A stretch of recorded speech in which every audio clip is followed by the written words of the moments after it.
Oke, em, apakah ini ada pertanyaan lagi?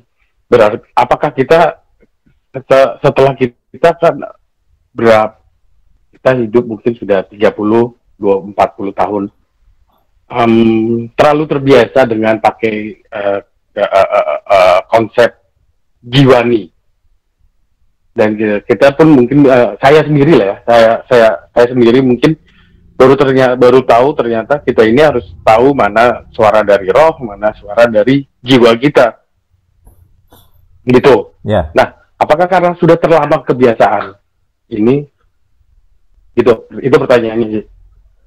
ya, nanti akan ada pemahaman kita punya dua kesadaran ya. Tadi sudah saya jelaskan, kesadaran jiwani dan kesadaran rohani. Kesadaran jiwani itu nanti ya seperti mayoritas Kristen, misalnya disiplin rohani itu jiwani. Latihan badani terbatas gunanya itu di Paulus ya. Kesadaran rohani itu nanti hal-hal yang kita bisa ini pengalaman ya. Kesadaran rohani itu membuat kita nanti ngerti Tuhan tanpa belajar dulu. Kalau dari saya begitu ya, dari pengalaman saya gitu ya. Jadi nantinya akan ada hal-hal yang kita kayak interaktif gitu ya.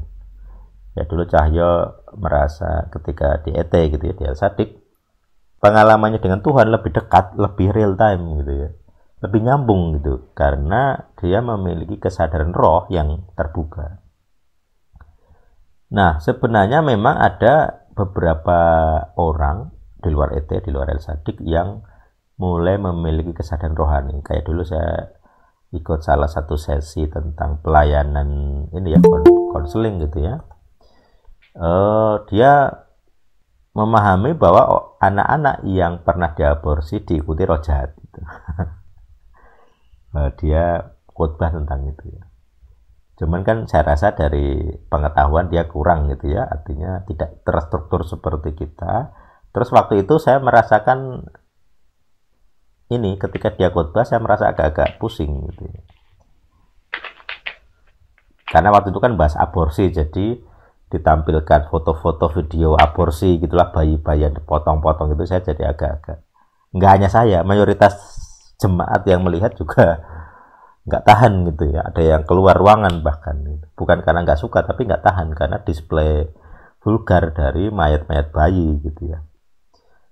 Nah kemudian saya mencoba mengenali polanya. Jadi kalau apakah pusing saya itu karena melihat video dokumentasi foto bayi-bayi atau mayat-mayat bayi gitu, itu bisa gitu. Tapi juga dugaan saya gitu ya, dia punya spirit yang bentrok dengan saya gitu. Jadi ada itu pengalaman roh gitu. Jadi dari pengalaman saya bisa mengenali kayaknya pengkhotbah ini kurang bersih secara spiritual. Standar El-Sadik gitu ya. Dalam standar legal ground saya bisa bilang ini subjektif ya, bahwa dia pasti demiten gitu ya. Walaupun dia pelayanan hamba Tuhan, khotbah gitu, tapi dia pasti tidak bersih secara spiritual. Kenapa tidak bersih? Kalau dari teori ya pasti jelas, kita tahu.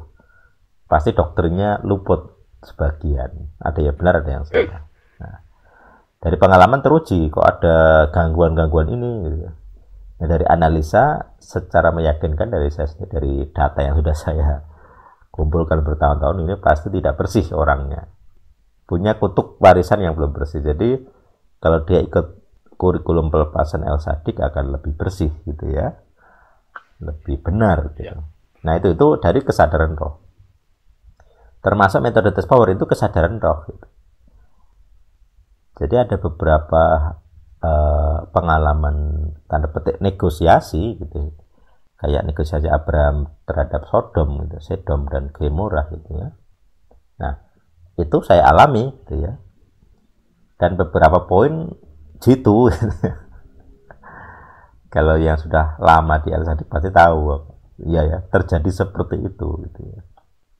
Nah itu berkaitan dengan kesadaran roh gitu.